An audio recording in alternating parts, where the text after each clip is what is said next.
Iranian Christians in the diaspora shed few tears over the death of President Ebrahim Raisi, killed in a helicopter crash along with the foreign minister and 6 others in the northwest mountains of Iran. The leadership vacuum will be filled within 50 days by a new election. But it comes at a tumultuous time for the Islamic Republic, which last month launched an unprecedented missile attack against Israel. Coming in the context of the Israel-Hamas war in Gaza, Iran's other proxies in Lebanon, Syria, Iraq, and Yemen have harassed the Jewish state and its Western allies. Supreme Leader Ayatollah Ali Khamenei declared 5 days of mourning, assuring there would be no change in the nation's direction. Raisi's term in office was beset by internal protests over religious repression, alongside discontent with an inflationary economy. But while he oversaw restoration of diplomatic ties with rival Saudi Arabia, relations with the West severely deteriorated due to strengthening ties with Russia and China, as Iran enriched its uranium supply in suspected pursuit of a nuclear weapon. Countless thousands of Christians are specifically praying for God's will in Iran, said Lana Silk, CEO of Transform Iran, which oversees a network of churches in the nation. I believe his hand is on all these key events. She advised the Western Church to pray for new God-fearing leadership. Of the now deceased leader, Christians expressed a diverse emotional response. From all of my contacts, the reaction among educated and socially engaged Iranians is joy, said Sharon Tabor, executive director of Empower Women Media, dedicated to the promotion of international religious freedom. With the potential for change, there is always hope. An Iranian-American Christian, she said these deaths demonstrate that not only is the regime not invincible, it is on the decline. Reports indicated that the presidential helicopter unwisely departed in deep fog and also suffered mechanical failure. Tabor also leads the Abraham Women's Alliance to strengthen the Abraham Accords, a U.S. government-led effort to normalize relations between Muslim nations and Israel. In this time of transition in Iran, she encouraged Western nations to continue to lean in to the push for democracy. Raisi, age 63, was elected in 2021 with the lowest turnout recorded since Iran's revolution in 1979. Analysts blamed widespread disillusion, as clerical leadership severely limited the pool of candidates to those with demonstrated loyalty to Ayatollah Khamenei.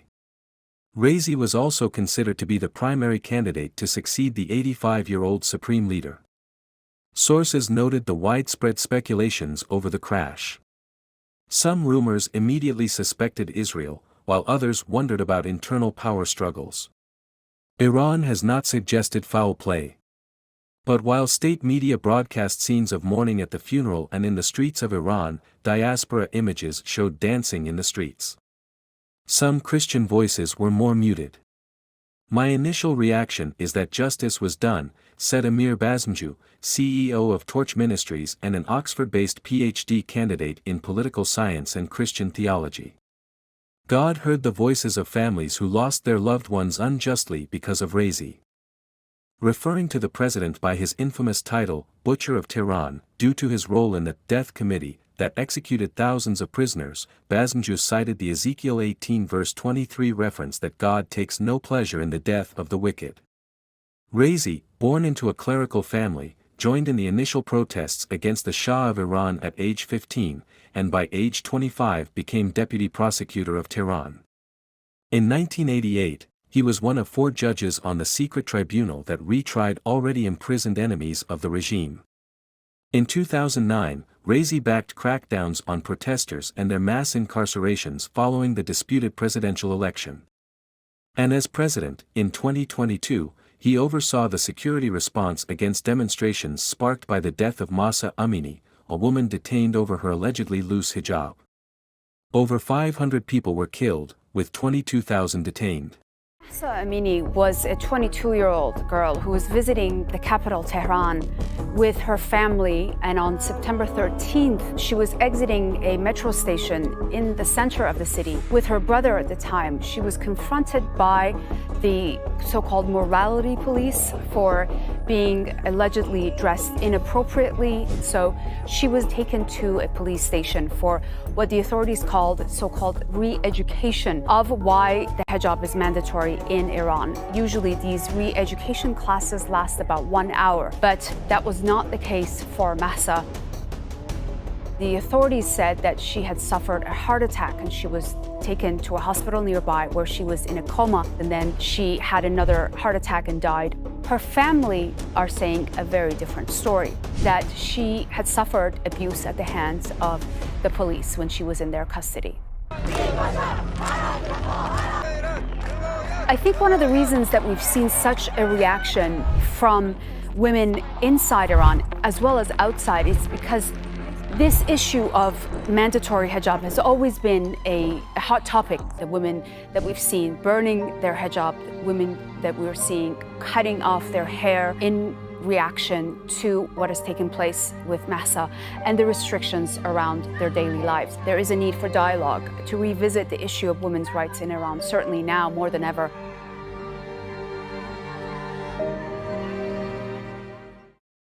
The U.S. sanctioned Raisi in 2019 for his role in domestic repression. Bazmju encouraged Western empathy over the death of Iran's president, but to stand with the oppressed public while avoiding siding with the regime.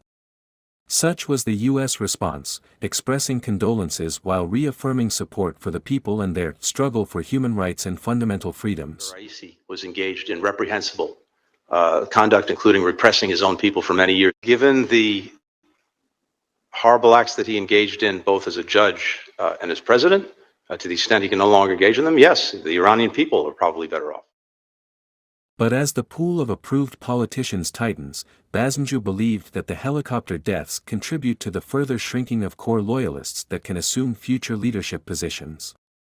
Like Tabor, he believes these gaps may foretell significant change in the near future. This would accord with a picture provided in Scripture, he said. Mina, Tekel, Parson, read the writing on the wall in Daniel 5, God's message to King Belshazzar of Babylon. God has numbered the days of your reign and brought it to an end. I pray for the political leaders in Iran to turn from their dark ways and encounter the God of love, justice, and holiness, said Bazmju. Otherwise, God's justice will come for the voiceless, Christians included. A recent survey suggested there are nearly 1 million believers inside Iran. For any who celebrate, he cited Proverbs 21 verse 15 as appropriate for both Christians and Iranian leaders. When justice is done, it brings joy to the righteous but terror to evildoers. Mansour Borji agreed, citing Psalm 55 verse 15, let death take my enemies by surprise. Christians may not fully comprehend the relationship between God's mercy and his judgment, said the director of the Iranian religious freedom advocacy organization Article 18, but he allows the frustrated to express their anger at those who harm their fellow citizens. As Raisi violated the rights of minorities, Borji is somewhat frustrated still. It would have been better for him to face trial and be held accountable for his crimes, he said. But the world is a safer place without him. Silk, however, warned that potential internal Iranian power struggles would not bode well for citizens, as authorities will rule with an even tighter fist. Persecution against Christians will continue and perhaps intensify. But as Bazmju found biblical parallel with the king of Babylon, Silk referenced a prophecy about ancient Elam, located in modern-day Iran. Restoration is promised, she said, but not before judgment. In Jeremiah 49 verse 38, God states, I will set my throne in Elam, and destroy her king and officials. We cannot presume to know God's mind, Silk said. But things are accelerating, and I wonder if the major shift we have been anticipating is closer than we think.